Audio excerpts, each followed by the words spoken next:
New feature of Zoom, it tells you when it's recording. So welcome to the TSQA Meetup. This is the Mark edition of the Meetup. We have decided that one thing we do is we have Mark in every June to talk to us about whatever is floating around his noggin. Mark is amazing. He is a performance architect and artist. He is part of the team behind Perf Bites, and I find him incredibly hilarious and charming, but don't tell him, I don't want it to go to his head. So, Mark, what are you going to talk to us about tonight?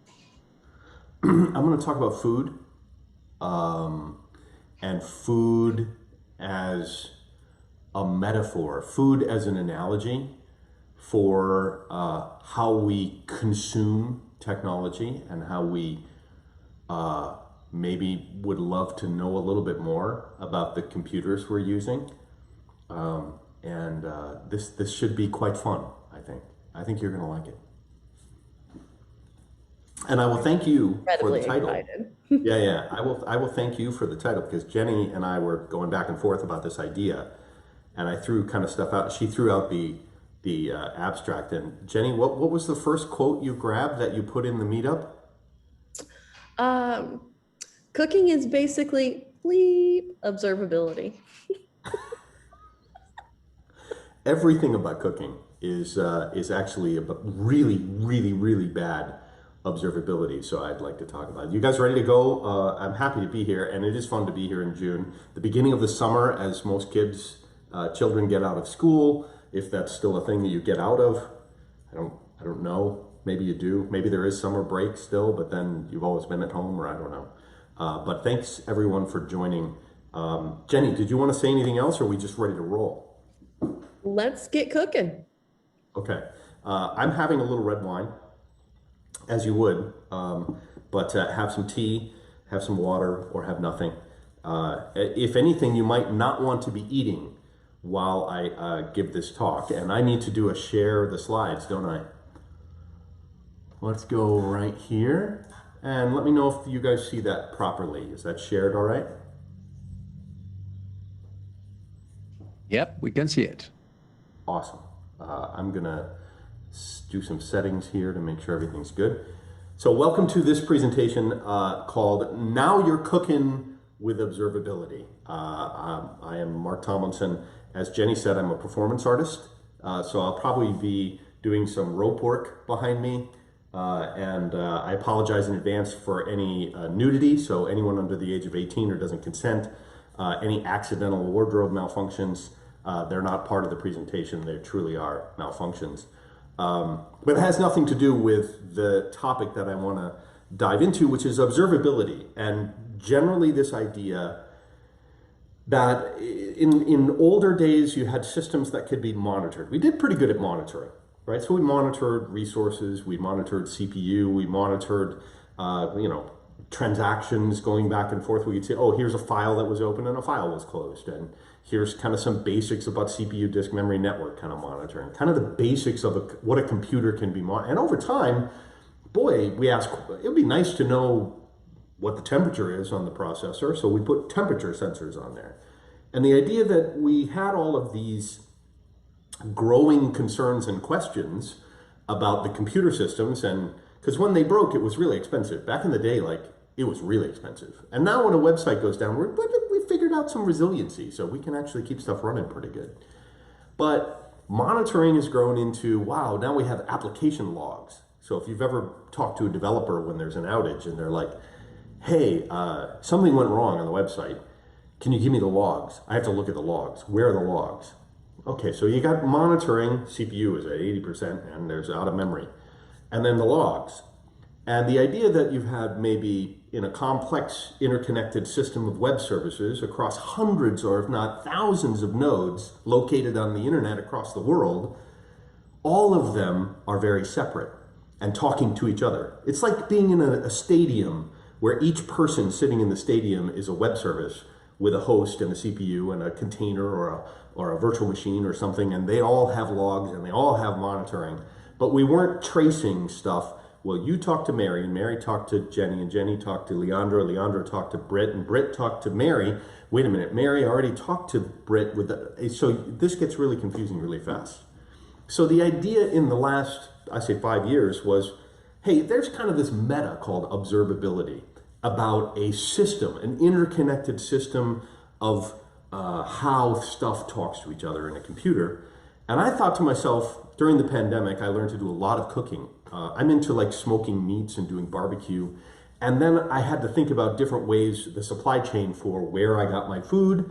And you have a lot of food delivered, and sort of this whole concentration of, can I learn to make some of these favorite recipes of mine? Can I learn to make, I knew how to make ribs, but could I get into some fish and keep your omegas up, right? You got to have the omega-6 9s. So I was thinking, well, I should learn some fish dishes.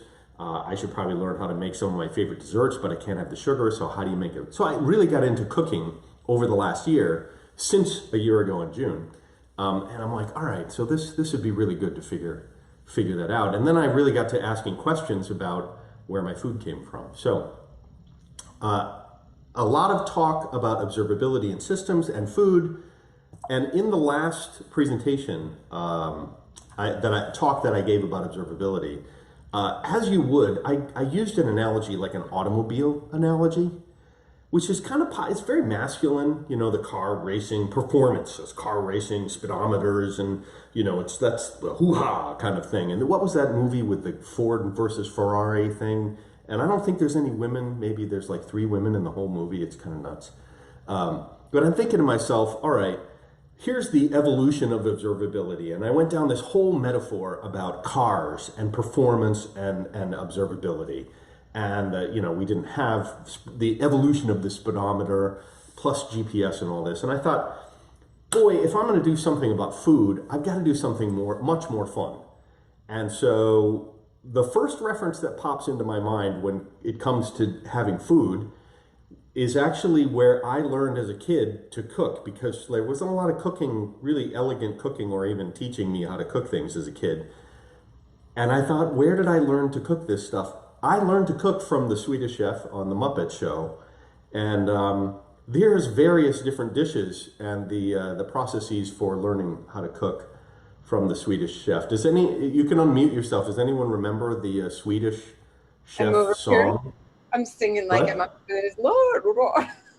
Yes.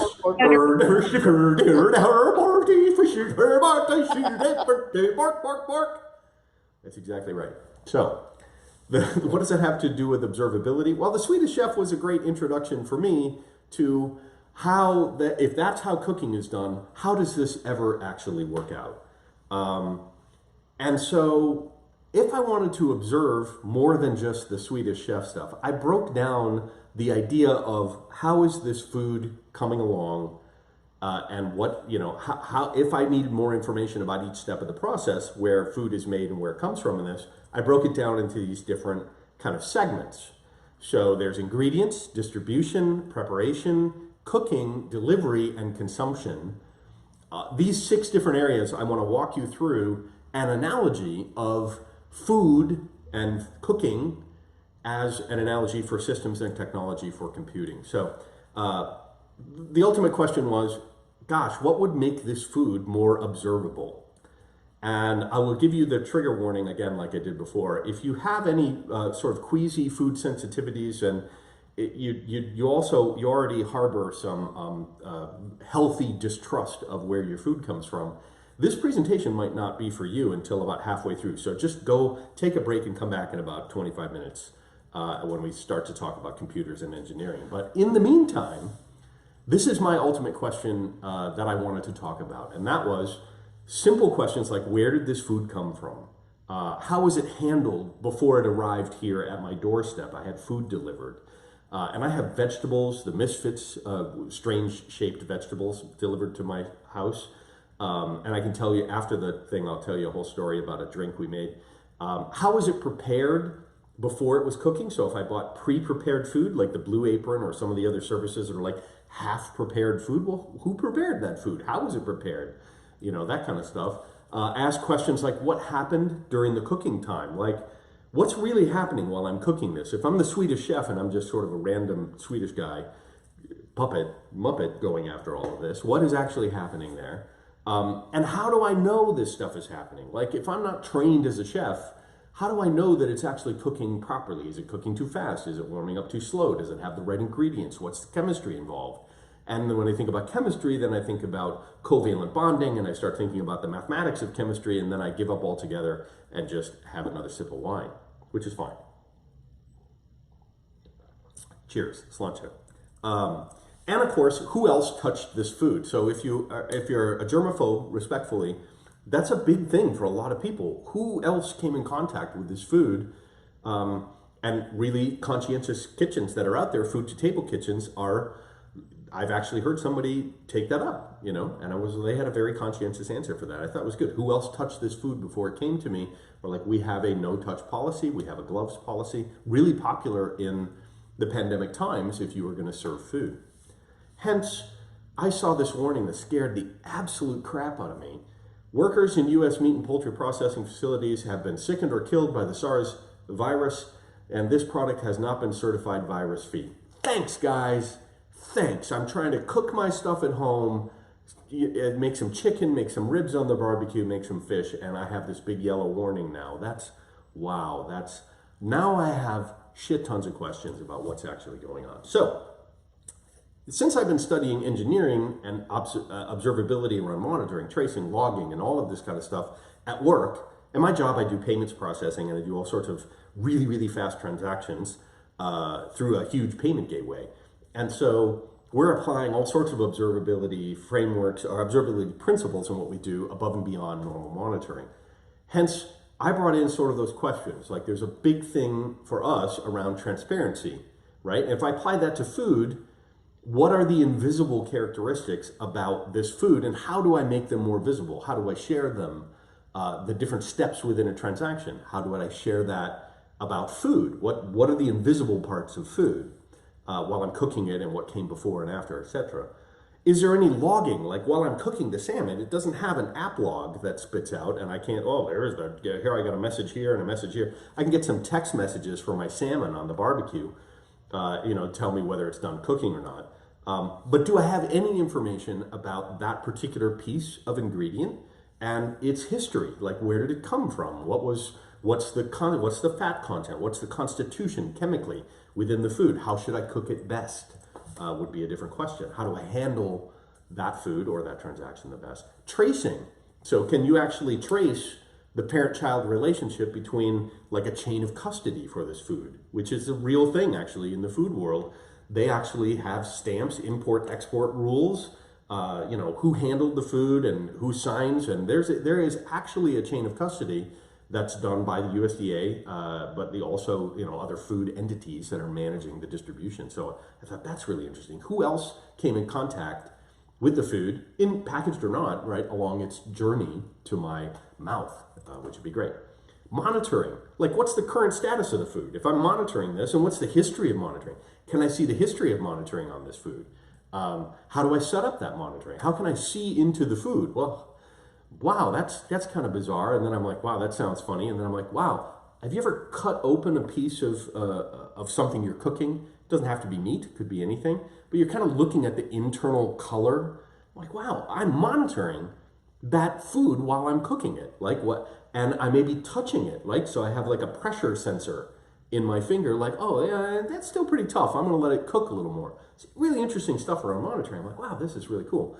And then I thought trustworthiness, because a lot of what reaches to me as anxiety or concern or risk is, can I prove that the measurements I've taken are accurate? Like, what if my temperature gauge is not accurate, or it's broken, or the battery's low, or it's just inaccurate?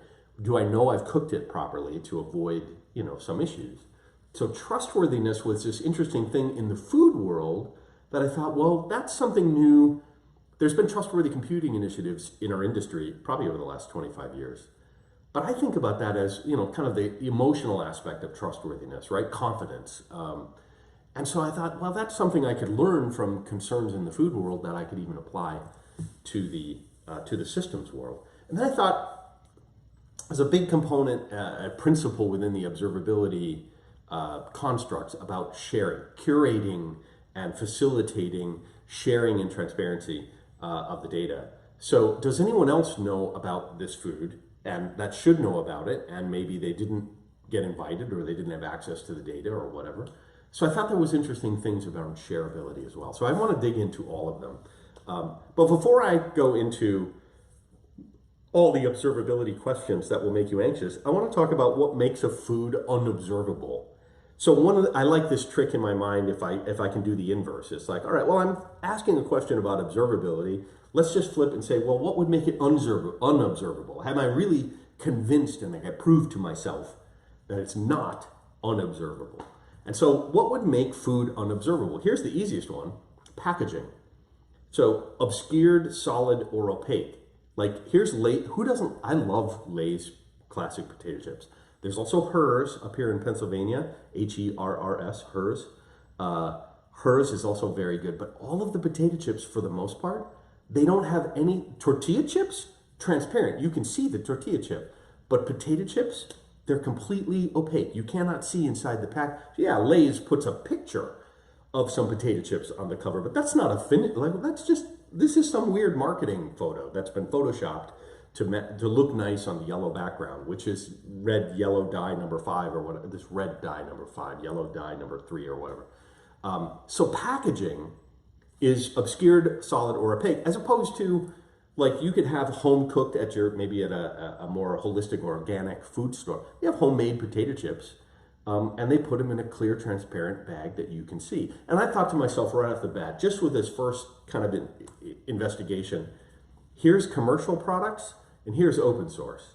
Like Lay's, total commercial, king of the market, amazing. You can't just eat but one. You have to eat the whole bag. And thank God the bag is small, unless you buy the really big bag, and then you're in trouble. But the organic bag at the co-op that I shop at, that's a total see-through. You can see what you're buying. Wow, transparency, huge, right? What makes it unobservable?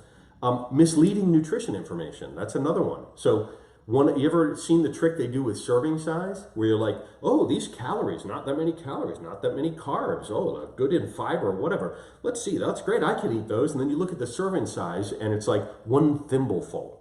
Like the serving size is so small, it's like, so there's tricky, misleading information about the nutrition. I'm like, that's like having monitoring the CPU in a system and it's not telling you the accurate information. It's, oh, that was just for that one application, not the whole system. Killing me. So misleading nutrition information, missing food packaged or expiration date. Have you ever seen something that gets pushed out in certain countries, and particularly in our country, you have to have sort of the when it was packaged date for certain kinds of unprocessed foods. And processed foods have to have an expiration date of some kind, so you can start knowing time-wise, well, what do we really want to observe there is the quality of the food over time. So give me some indication of the stamping, of when it was packaged and when I can eat it. The other one I mentioned just now, like our country, there's also the origin disclosure. I drink a lot of coffee from around the world. Well, what's the origin? This is a product of Mexico. This is a product of Colombia, because Colombia has amazing coffee. Costa Rica has amazing coffee. And then they get a bunch of raw beans that head up to Seattle, and then it's a product of our country. So there's a chain, again, that chain of custody across all of these different things, which is really interesting. So missing the origin disclosure, it's just coffee. Where did it come from, right?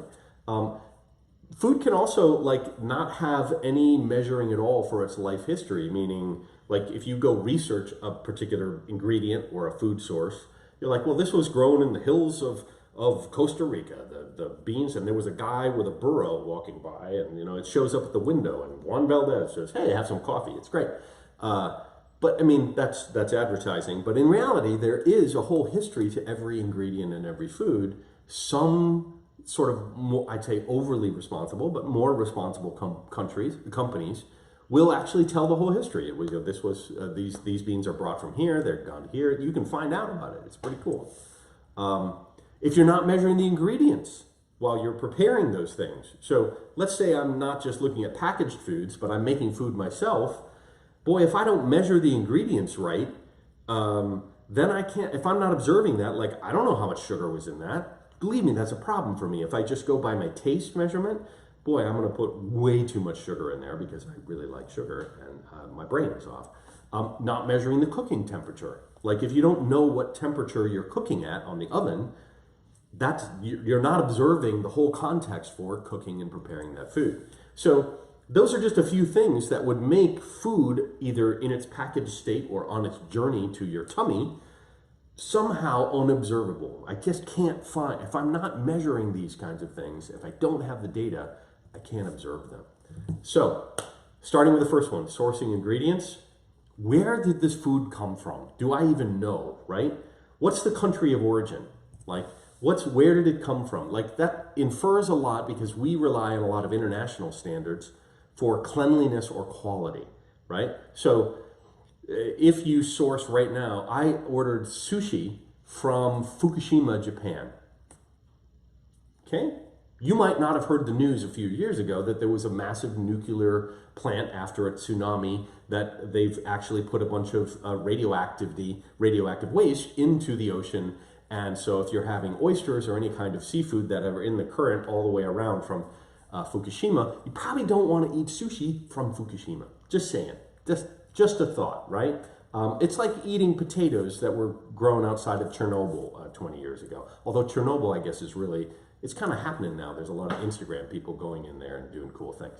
But the idea that we infer from certain countries regulations that are about the quality of a food, reliability of a food, and the system from a given country of origin. So that's a very important indicator that if I can observe, oh, this is a food from a certain country, then I can rely on the standards within that country. And that can even go down to nowadays, because we have the internet, because we can share this information easily, presumption of some certification or standards that the individual grower or a farmer, like this is from a specific farm and their brand is carried all the way through the food supply chain. So they could say, we know what farm or collection of farms these foods came from.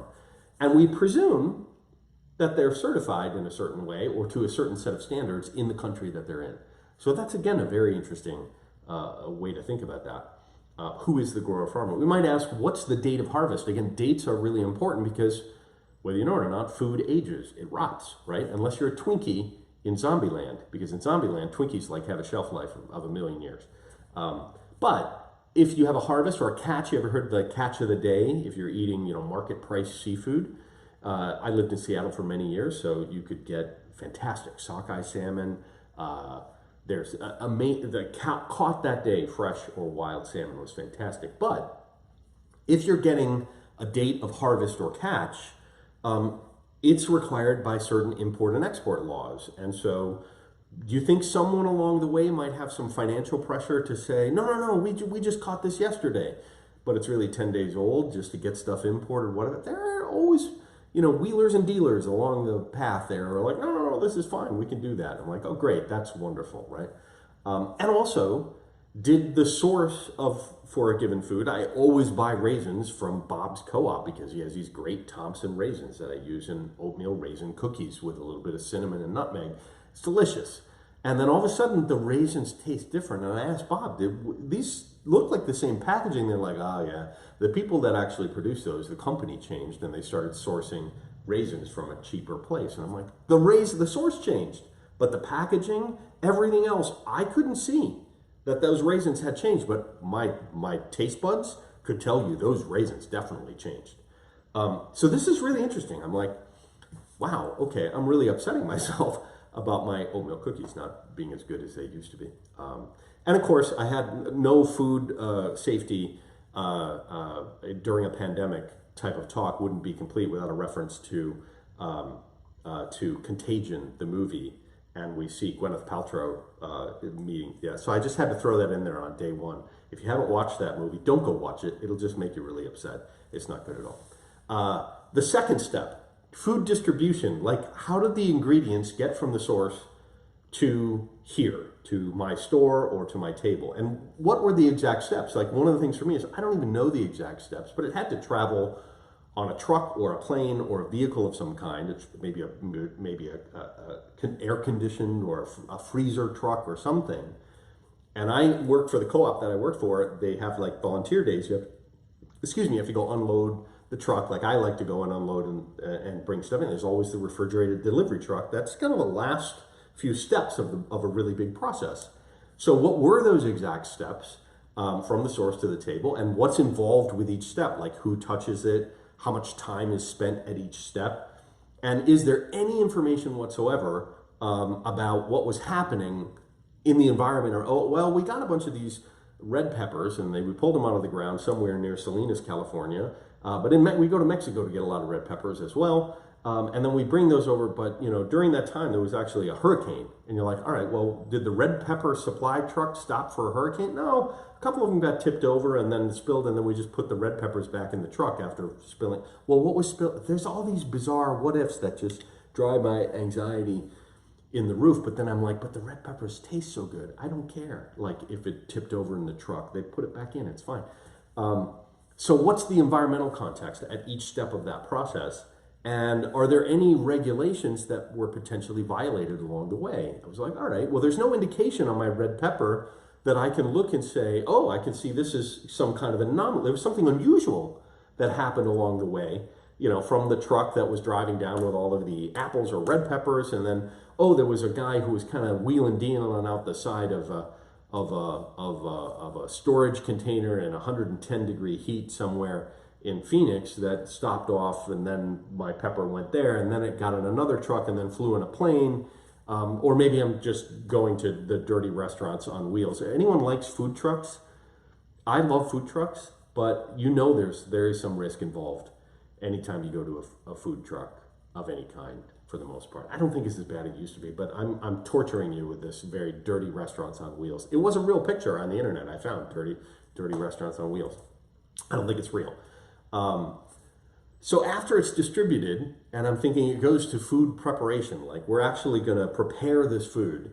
Now we've got it in either the restaurant or in my own kitchen to do the preparation. What were the steps taken before the cooking, right? So what did I have to do? I pulled stuff out of the package. Did I have to clean it one more time? Which is good, like you should always clean stuff off. What kind of steps were taken during that preparation? And were they pre-prepared ingredients? So in a lot of restaurants, when you're gonna have, n number of table settings or reservations or whatever, you're like, well, we're gonna make a bunch of these ahead of time just so you can, meet the rush of your peak, maybe dinner hour or something like that. It's a very common thing to do in kitchen operations. So those ingredients get pre-prepared, but are they temperature or time sensitive? So were they pre-prepared or were they made, stacked, if you would say, on the spot? And so if they were, when were they prepared? Who prepared it before it was cooked, right? Was this somebody that's just like, well, this is just throwing the dough together and then we put those little things together. They're not really a chef. All right, it might be perfectly clean. There's the health department of whatever. It's not really a cleanliness thing, but it's like, there's something different in how, like if the chef actually made the dough balls for those amazing desserts you had, they might taste more uptight and pretentious. But if you get like the guy who's a dishwasher who's like, well, before the dishes come, like I pitch in the kitchen and that guy's just cranking them out, he or she, boom. They're like, here's a bunch of awesome dough balls. Like, look, I want them. They should be making the dough balls because I don't want to taste the college degree from culinary school that the chef keeps putting in those dough balls, because the best ones come from the guy that, got a $15 an hour job in the back of the kitchen. So anyway, I think about all these things. How much time was put into preparation and cooking? So how much time between those two steps was a good question. Again, time and temperature being important. And then what kinds of tools were used to prepare the food? Is there a standard one? Did someone prepare it differently? And I thought, is there any information about that step in the process? Or is the kitchen just a black box of magic wonderment that people are doing amazing things and you'll never know, but it tastes so good? Please don't let me know what happened between the pulling my red pepper out of the ground and putting it into this delicious taco. And of course, I'm going to scare you with some scary images about, there are kitchens out there that every night at the end of the massive rush, they are a disaster zone, dirty, filthy, off, and they get overhauled and cleaned to start over with a new guy the next time, maybe a different chef, whatever. But everything comes out, and then as you use it, it cycles, right? I mean, that's what health standards and cleanliness standards are about for regulation. Like, just cooking, if you've ever cooked in my house, it gets dirty. Like, there's a reason you pull out some disinfectant and like, we're gonna clean everything before we do the next wave of cooking, because that was like raw chicken or raw meat or raw something or other. I don't know what it was, but it was on the table, right? So I mean, there's a lot of things that go into the food preparation side that have to be managed. It'd be nice to know what's the protocol there. Now, the main thing that most people think about, hey, who's cooking my food? Like, how was this food cooked? Or I'll say finished, because some food is not cooked, right? You could be having a salad that has no cooking or anything, but not just pre-prepared, but cooked or finished. What steps were taken to start the cooking? Like, preheat the oven. Well, was the oven preheated? Did you put together a colander? And all these things seemed kind of simple.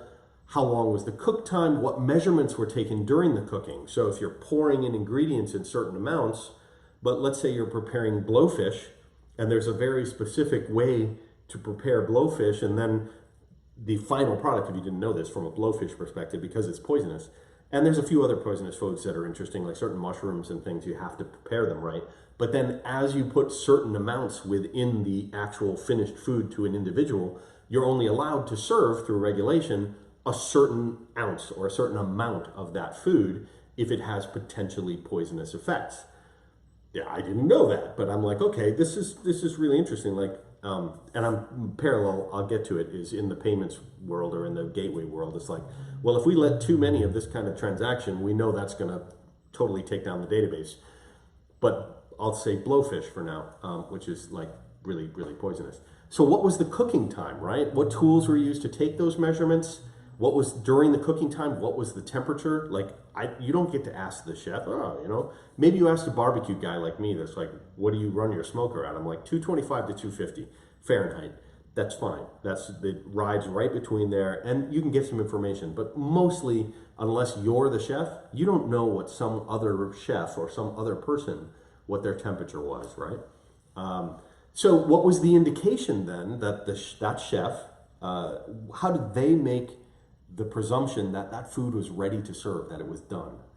It was either a specific temperature, if they were measuring the temperature, the appearance or color of the food, or it could be some subjective tasting, sampling, smelling that made them think this is ready for that particular person to eat that food.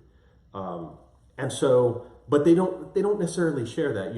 If you go back to your favorite restaurant and they get to know you, they're like, I know such and such person, they like to have their steak or their, whatever they're eating, they like it a certain way, certain kinds of food. So I thought that was interesting. And of course, the first picture is Fred Flintstone making a dinosaur burger or something like that. And then with reverence to some of the amazing pitmasters, as I mentioned, smoking in a barbecue, again, there's a lot of subjective information. They have, again, like a simple temperature of the smoker, and that's about it. They go by look and feel. They have tastes, they have smells, obviously smells, and they're looking at certain kinds of wood and how it's burning and smoking. So absolute reverence for the pitmasters of the world who really know what they're doing. But again, if you ask them, like, it's a very long conversation that you might not be interested. Just eat the ribs, they're so good. So the other question I had about food delivery, which brings us to the pandemic kind of full on, was how did the food get to my table or my mouth, right? So I had a bunch of things here. One, what were the steps to bring this food to me? How many different people were involved? What was the change in packaging or the environment? Like, did it go in this package, then got moved to this package, and then goes into a heater container on the back of a bicycle? Did anything unusual happen along the way? Did the temperature change? Did they run into a truck? Did they run through an ice storm? Who knows, right? And how much time did it take from being maybe under the heat lamps? If you've ever had food that sat on the heat lamp and then it changed before it got to you and maybe it didn't taste so good. How much time do I have after I received it to safely consume it? Meaning, could I get the Chinese food, but I'm here giving a talk to you guys and my Chinese food is I'm just kidding, there's no Chinese food in the kitchen. But now that I mention it, it sounds pretty good to have Chinese food after our meetup here. What medium was used to carry and deliver the food. I got my pizza, but it's not in one of the, we used to have pizza, there was no heater container. They just threw it on the passenger seat. And then someone figured out in like a 1984 Saab that there were heated seats. And they're like, oh, I'm the best pizza delivery guy because I crank up that heated seat and my pizza in the middle of the winter in Minnesota arrives nice, piping hot and warm for you, even though I drove through a snowstorm. The other thing is, there are plates and utensils. By the time it actually comes for presentation to you at the table, there's a whole set of silverware set up, plates, glasses, dishes, everything. Okay, now if your anxiety hasn't gone through the roof already on this presentation, let's talk about, dishwasher water temperature and make sure that we're actually killing all the little bugs in there. Okay, now I'm going nuts, right? Oh, that's not enough because we're going to consume this food. Now I'm sitting there and say, first of all, you might say, I don't care, Mark. I'm so hungry at this point, I'm just going to eat it. All this information that you're talking about, how this food ended up in front of me, I'm just going to eat this food. And I don't care, I'm going to eat it. But wait, what do I know about the ingredients? What do I know anything? Has anything been made observable to me? And will this food make me sick? Am I allergic? Intolerance, right? Gluten intolerance, very common now to be more aware of that. Or straight up food allergies, right? So you've got lactose intolerance, or you've got shellfish, or certain kinds of food allergies, right? Peanuts, probably the most prevalent one. And do I trust each person or player in the entire history of the ingredients in the food? Are there special instructions for eating the food? Like, to some extent, if I don't assemble the food properly, I'm not going to experience the way it's supposed to be. I'm kind of doing it in some hack kind of way. And how do I know the food is ready to eat? The chef might say it's ready to eat, and they might bring it out. But how do I know it's ready for me to eat in some way, shape, or form? So I picked some wonderful images here for you. One would be just the guy chowing down on an Impossible Burger. And of course, lady laughing with salad, woman laughing with salad, smiling and laughing with salad. That's a popular meme. And then probably the most popular food allergy scene in all the movies was Will Smith in Hitch, who had a shellfish allergy and his face blew up. And then he got drunk on Benadryl and professed his love for whoever it was. I can't remember the person's name. It's beautiful. There you go. So the last part to just touch on here is, what are the tools that we use? And to kind of bridge us into a conversation about computers and systems is human senses, right? The tools that we use, the number one tools we use, totally subjective, totally unique to each human being. Sight, smell, hearing, touch, taste. We use all of them when it comes to I'm being appetized. We are animals to some extent when it comes to consuming food. And that's the number one thing that everyone talks about. If you go review all the chef books and whatever, it's like, you want to heat this for a few seconds until you get an aroma. All right, use your nose. All right, use your eyes until it looks a certain color. And then then you know it's done to whatever perfection. And of course, being computer geeks, we're like, I can't rely on subjectivity. And observability, we might think that is objectivity and it's data, and we remove the subjectivity part. And I would propose that maybe that's not true. But there are some other really, really common data-driven tools that we use in cooking. The number one is probably the thermometer, right? So we can see meat temperature, or any soup, or if you're making you're making dough and you've got to make sure that water temperature is exactly right before you start putting in yeast and that kind of stuff. So thermometer, heated food have to have specific temperatures, or everything has to be controlled for the chemistry to work properly. Heat source controller, the thermostat, like an oven thermostat. Dishwasher I had no idea these existed. That round thing back there is a plate that actually has a temperature reading, and it'll go through the whole process just like a plate and give you, through the Wi-Fi, it'll log exactly the history that the health department needs to see on dishwater water temperatures. Okay, awesome. It's 100 there. It's 162.3 degrees Fahrenheit. That's pretty hot. That's hot enough, warm enough to kill all the things. So that's what they're doing. Another one is litmus paper, right? Which is the pH acidity balance. Is it acidic or is it base? pH testing. And water particulate testing, right? So it could be chlorines or irons or different minerals or substrates within that water particulate. Kitchens do testing all the time for water particulates to make sure that they're up to code. That's part of their test. The other thing I thought, because we talked about distribution, source ingredients, tracking, and all of this, very popular now for food security in the food chain, in the food distribution systems, the RFID tag, which brings us all the way around to talking about technology. And food being observable. With an RFID tag, I can see all of this stuff that is not really food related questions. It's about distribution and handling and temperatures and environment and all this other stuff that's happening RFID wise. So we're doing okay. I have 15 minutes, and I'm going to kind of bring this home in the engineering part. Comparing food observability. Now, if anyone's also hungry, if you need to step aside and get a taco, you can do that. But I just sort of put out this parallel in the metaphor, broke it down into these same areas, and compared them to how we do observations within the computer systems and technology world. Source ingredients are like client metadata, RUM, the agent string from the browser, where are they from, their location, IP address, all the information that we would know about where the user transaction came from is like the source ingredients. Food distribution, that's obviously the network, the internet, network tracking, network monitoring and topology, and understanding the entire distribution of where your data moves back and forth. Food preparation, hey, I'm caching data. Hey, I have a whole bunch of static data that doesn't change much. I'm going to cache that. So I pre-populate the cache, or I pre-process that data for a report. That's food preparation, making sure that everything is sort of warmed up in the system so we're ready to go when the rush comes. Cooking the food itself, transactional processing. Create, read, update, delete, where, log a transaction, do the processing, etc. Food delivery, right? So transforming the data that's part of a transaction and then responding back to the clients, responding back to the other system.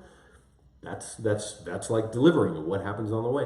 Consuming the food, now we're into web performance. So we got client-side rendering, displays, graphics.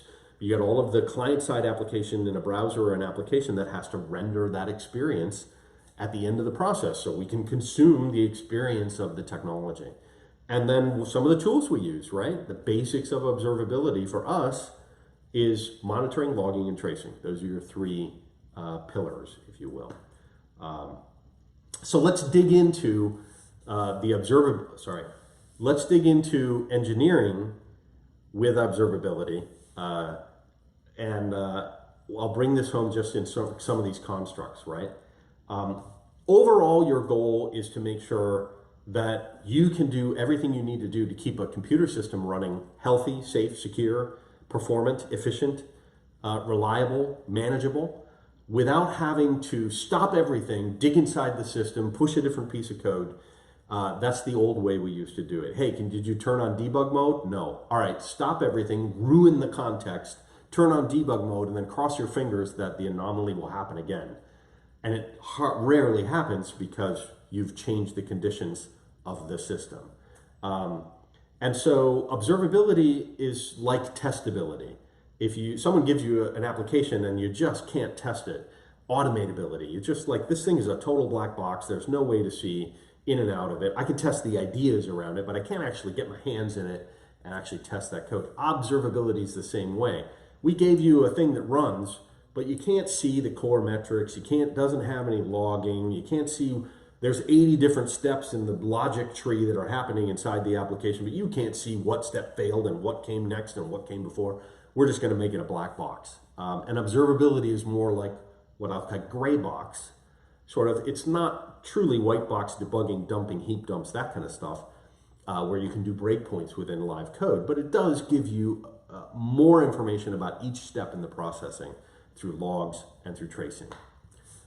So making it easy to actually manage and operate your application. So the heart of observability, for those of you that a little primer here, you're exposing information about the application at every tier, from the front end to the back end, from the bottom to the top. So timestamps on every action event, durations on any remote calls, the time spent in each step. Again, very similar to food distribution. How much time did it take and what temperature was it? We're gonna track everything. And that RFID tag for my little red pepper that made it into my delicious taco, I wanna see the whole history of, I can see the entire history of, does it make the taco taste better? No, but I feel a little safer eating a strange taco. So that's fine.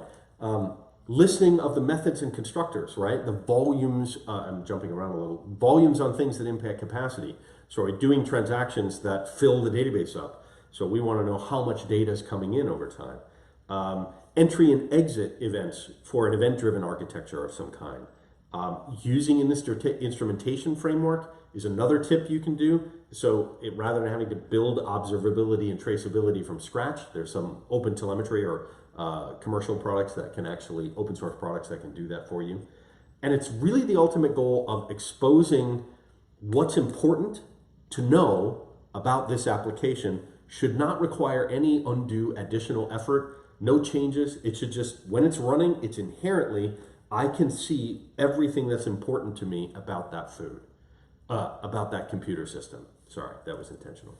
So, monitoring. You want to monitor all the things, right? Time spent doing anything and everything in a computer system is like time spent, how long did you cook that in the oven? How long did it stay at that temperature? How long did it take to go on the truck from where it was pulled out of the ground to getting to the kitchen? How long did it take to go from the kitchen to my table? So you can monitor the time spent doing all of those things. Physical resources. In the performance world, CPU, disk memory, network power, cooling are the biggest ones.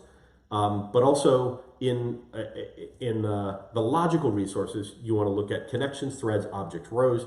These are all of the consumption of resources to get work done. So how many people did it take to load the truck? How many red peppers are there? Was this peak red pepper season? So they got to have extra people. So you're really looking at capacity. How many red peppers can we put on the truck? Really interesting. Access. So there are sessions, making a call to another instance. There are paths through the application, or network paths. Sockets open, sockets closed. So you can think of access as a resource as well. And that thinks about security. Are we trying to ask for access we don't? Again, we talked about volume a little bit with the number of red peppers and peak red pepper season. Users, transactions, third-party calls, any volume that can happen. Also think about monitoring financial cost. We know for every transaction that comes through, it's n number of cents or some amount of money for each record that gets added to the database, and we can project how much money it's going to cost over 20 years, or 5 years, or 1 year, or 1 month. In my case, it's about 1 month. So looking at transactional cost, functional cost, resource usage, hard and soft operational costs as well. And then sentiment, the subjective part, right? We're monitoring thumbs up, thumbs down. I like this app, I don't like this app. I'm a happy user, I'm a not happy user. And that can be direct or indirect. You can calculate those through some calculations through AppDex in the performance world, or you can pull it out of sort of the syslogging or sentiment logging that people do with AI, or you can do direct human feedback. I gave you a review, I don't like your app, it sucked, that's fine. So that's monitoring. Logging is the next part. Again, logs aren't not just for developers to debug. Logs actually contain a lot of information. My friend James Pulley calls them exhaust. So exhaust of your application. And you need to start including trace IDs and reference data in your logs so that they're not just red pepper came out of the ground. It was trace ID 1234 for red pepper ID number such and such, entered state, package for X, and you can start putting this, and then you say grep that log or go through that log in the database and show me everything that happened for the whole history of this trace ID. And I can see there's 2 other trace IDs with that same reference ID. So we can see parent and child relationships. Very interesting stuff. So observability takes logging and makes it more relatable or connectable through all of the systems. And that log becomes a part of that. You obviously want to put it in some kind of central repository so you can query it easily. And then if you can, make the logs somewhat visual so you can see transaction flow through the logs. You can see volume, how much logging is happening, how active is the system. So you have sort of metadata about logging that's also visual, but make it easier to access that visually so you can drill down and say, well, let's go look in this transaction and the flow through the system. It started here, hit this system called that system called 3 systems, go back and forth, that kind of thing. So that metadata is really, really useful. as you connect those things. And a few things not to do. Don't hoard the logs. There are people who are like, well, you gave me the log file and no one else can see it. Well, that happens when there's security or there's confidential data or secure data. But for the most part, you try to expunge that PII and PCI data out of there so you can share the data and share the logs, curate them so other people can consume them and learn. Also, don't underestimate those volumes. If your system is very, very active, you'll have a lot of logging, and we always like to turn more logging up because it makes it easier to troubleshoot things and find out what's going on. And again, don't forget about your sensitive data. A rule of thumb, your logs should be dumb. If you take any, I just love this. Debug mode, D for debug mode, should not be required for the normal operation of the app. Sometimes you'll be like, well, we're running in prod. We don't run debug mode in prod because this sucks the performance out of the system. Well, truth be told, everything that you should need to operate safely and manage that application in production under normal volumes should be there under normal logging mode. So don't do that dance back and forth. Well, you can see that in debug mode, but you can't see in normal mode. If your ops guy says, I need to see that, they need to see that, then that should be in normal mode logging. So they should be D for dumb, means no special logging changes if you need to learn more about what went on with an application. U is universally available in a simple log format. Don't do special tools or formats. Oh, we do binary logging, we obfuscate them here, we stick them in a database there, you don't have access, blah, blah. Keep all the log tools that are out there, free ones, commercial ones, whatever. Use a standard type of log format. Make it universally accessible so you can share it. You can be transparent about your logs. M is managed for the long term, right? Think about size, storage, archiving. Even they should be simple, right? It should be easy to say, we create 1.2 terabytes of logs every day. And so I'm just going to plan where, when we compress them, they go down to 100 meg because they're very verbose and they have a cardinality that can do that. So that uniform data. So we're just going to plan for the size and make them manageable, right? So if you have an escalation or an investigation or an audit, you can go back and grab exactly the right log, expand it, see what you need to do, and close the case. So make them manageable. Don't just let them kind of fill up and spill over. Oh, I don't know, we ran out of space, so I threw them over there. Ran out of space and I threw them over there. Don't do that. Make them manageable. And then B, make your logs business relevant to all viewers. So transaction X, don't put in, some cryptic name for a transaction. It should be payment and capture. It should be, user login. What did the user do? Click buy. They, checkout, processed, order confirmed. Things that don't require any weird interpretation or context for a business user to relate to. You're working on a very important escalation. Your business relevant logging. If you're just talking about what you see in the logs, you put it up on the screen, share it on the screen. Even a business person who doesn't dig in the guts and bowels of your application can understand what's happening within your system. So your rule of thumb, logs should be dumb. All right, the last part of observability is called tracing. And this is where things get complex in the developer world, where trace IDs are sort of propagated across the system. Your web server talks to your app server talks to two web services. Those two web services talk back and forth. There's a third party call. And trace IDs have parent-child relationships, and they span across the system back and forth. So you can look at, if you graphed it out, like you can see, here's the entire flow of every call that was made related to that one transaction at the very beginning. So there's a trace parent, there's a trace state. You're looking at the provider and the source, so who provided the tracing and what source did it come from. And then think about the context for tracing as your apps become more instrumented with these trace IDs for the initiation of a session and carrying through all the various calls to correlate. You're looking at how many users are on the system, what's the volume, what that session was actually doing, you could correlate it even to physical resources. You might put cost in there, so like if you have an amount of some kind in a purchase, an e-commerce system, maybe not. But don't forget that all of your trace IDs, the real purpose about tracing across components is seeing that everything is interconnected, and you're not sort of taking a guess like, I started with this system and then I got a reference ID and then I'm going hunting in this other system, finding a needle in a haystack at the same, oh, and that's in another database, a different database. You're going to bring your tracing data and your logging data into one common repository so you can drill down and find that straight up. So instrumentation for tracing, keep a few things in mind. Manually adding that instrumentation is a cost in time for developers. It's an additional thing to do. If they get good at it, it doesn't take that much time. If they use a framework for logging and tracing, that will save them even more time. And so you got to factor that in when you're negotiating story points or you're doing planning for your sprints.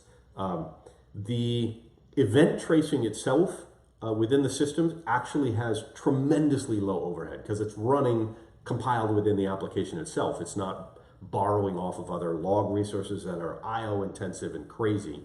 Logging could still be IO intensive. You need to think about that. But the trace part itself has usually very, very low overhead and doesn't back up. The automatic instrumentation and profiling can be easier. You'll see that with JIT compilation or what they call sort of hooked compiling or just-in-time compiling or bytecode instrumentation.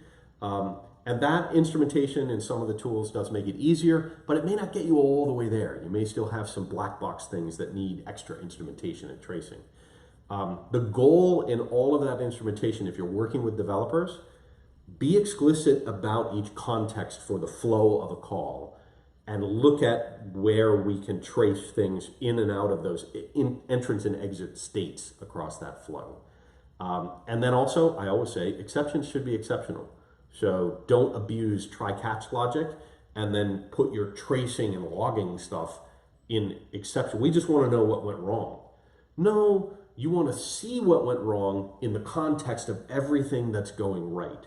Is it really anomalous? Because if an exception state happens 100% of the time, that's not exceptional.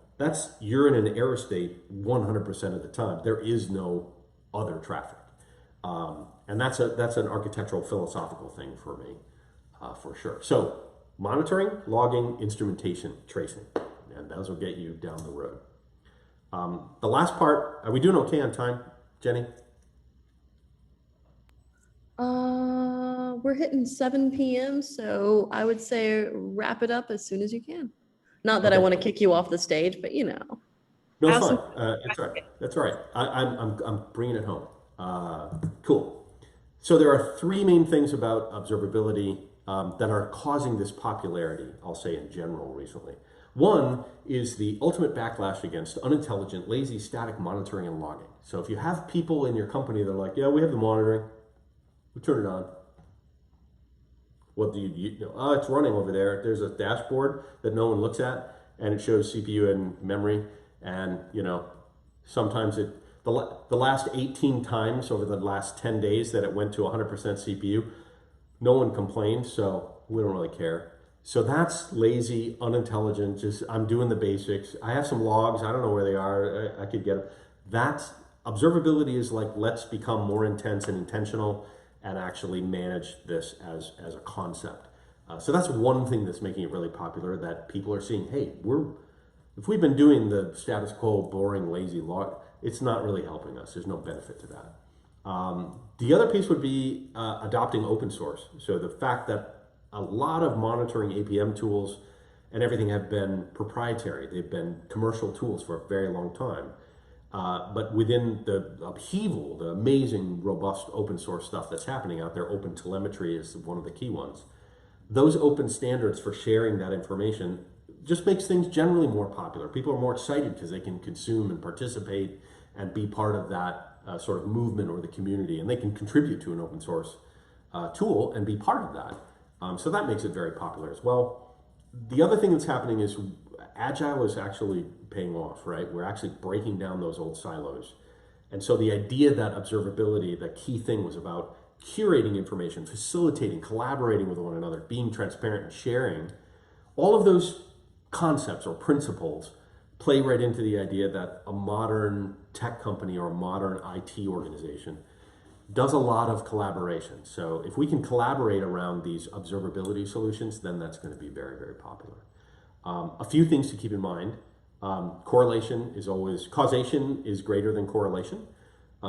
So what actually caused the failure, even if it seems like it's correlated, what else happened when we failed. So if there's something that went wrong with my red peppers and my taco tastes terrible, I start asking questions like, "What? This doesn't taste the same as last time. What did I do differently? What else happened? Can I fix it by just putting more chili pepper on it or putting more sauce on it?" And maybe there will be other information to help me do that, sure. So, but the idea that people still look at observability and it's like, it's going to tell me what caused things. It's still that same game of it'll tell you what's correlated, and then you will still sort of have to dig down and figure out what was really that root cause. So keep that in mind as you're bringing people into the process. If they're in the old school, I need to prove X, Y, and Z, that's a different thing. So, yeah. Do you feel like you're losing the attention and trust of your stakeholders? Are you bending their ear? Another point that you might use when socializing the idea of observability is that it's different than troubleshooting, right? Observability really looks to make things seeable, very, very literally visible. It enables rapid learning. It supports a process for reaction, action, investigation, escalation.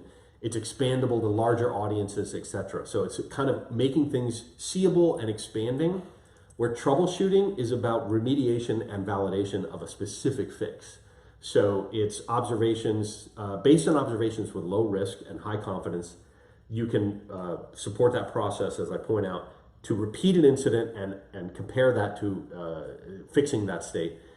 And then you might have new coding patterns to eliminate these troubles or these problems across the rest of the architecture. But where I see observability being more expansive and inclusive, troubleshooting is about narrowing in and fixing. So it's a focusing technique. It's very different. Okay? And then there's the cultural change about observability. Learning to be inclusive and transparent rather than operating in a silo, and fostering the curiosity about systems and internals of those systems. That's kind of the spirit of this culture of observability, right? Well, I changed the order of these. Sharing the accountability for the fixes by enabling other people to see and learn and join you and sharing, hey, we work together to fix this problem, right?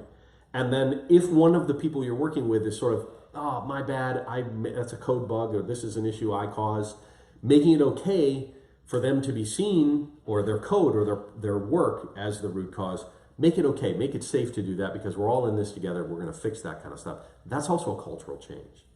And then if you actually optimize, if you actually use these precepts and these concepts to do optimizations, another spirit of observability is if you're in management, give out some kudos, throw a party, put some money where your excellent workers are. Share those rewards across everyone that was involved to do that. All right. In summary, and a shout out to Leandro, who is from Mexico and likes tacos. Observability principles can help you with food and computers. By the way, this taco is delicious. Don't tell me anything more about it. That's the #1 line. I'm done being food anxious. Observability should balance the concern and risk with the benefit to users. So if you are being overly intense with observing everything, clearly I can ruin your experience of the amazing ribs that I make on my smoker, because you don't want to know what it's like to prepare them. It might gross you out and you may never eat ribs again. So think about that with technology as well. If you overdo it, like, you're telling me too much, I just needed to go faster. Like, my only complaint as an end user is I need it to go faster. The page isn't there reliably, so that kind of stuff. Keep in mind that systems and code generally are mostly unobservable. So this is a greenfield opportunity just to start plugging things together and be prepared for making things more observable. We talked a bit about engineering with observability. Again, tracing and logging everything and sharing everything. That's kind of the key to it. If you get into doing observability more and more, I think the biggest thing is remember you're improving that collaboration and transparency, and that's kind of lean into breaking down the silos. And then my last point is eat more tacos. Thank you guys very much. Hey, y'all. This was fantastic, Mark. Thank you so, so much. Absolutely hilarious. Great content as usual. We are, And happy June. happy June. We're a little bit over time, so we're not really going to have time for questions, but you can follow Mark on the Twitters. You can follow him probably around a train station. I don't know. I feel like that's a personal experience taking there. Yeah, you can get the full Mark experience. It'll be wonderful. I'm going to throw out an announcement. I don't know if I can make it like the drum roll moment, but I'll try. Dun, dun, dun. Would you guys be interested in like hanging out like in person? Do we want to do that? Oh, yeah. Okay, Andrew, I'm going to put you a cat. Oh my God, that cat. Bring you a cat. So July 22nd is our next TSQA event. We're going to do it in person. So we're going to hold it in Durham. It'll be on the Meetup, and it'll be at the Prada offices. I know. We'll get some snacks. Maybe tacos. I heard people like tacos. So please look out for the announcement. I know Jenny's going to find us a great speaker. She is fantastic at finding us inspiration. If I don't know if there's Q&A in the chat, but I grabbed a copy of the chat, and I'm happy to go through that. And I can actually just put it back out in the Triangle Slack. Yeah, perfect. Yes. Right. Yeah, Mark is in our Triangle Tester Slack, so feel free to find him there and ask him questions. See if you can get his rib recipe. Definitely share with the crowd if you get that. All right, y'all. So July 22nd is going to be our next meetup. We're doing it in person. It'll be in the event. So excited about this. I am sourcing speakers for the rest of the year, so please ping me. Let me know if you're comfortable speaking in person or if you prefer a virtual event. We will probably do a mix of the two because it's been so incredibly popular. I hope you all have a fantastic night and stay safe. Don't let somebody mess your food up. And start asking about your food. Have a good one. Thanks, everyone.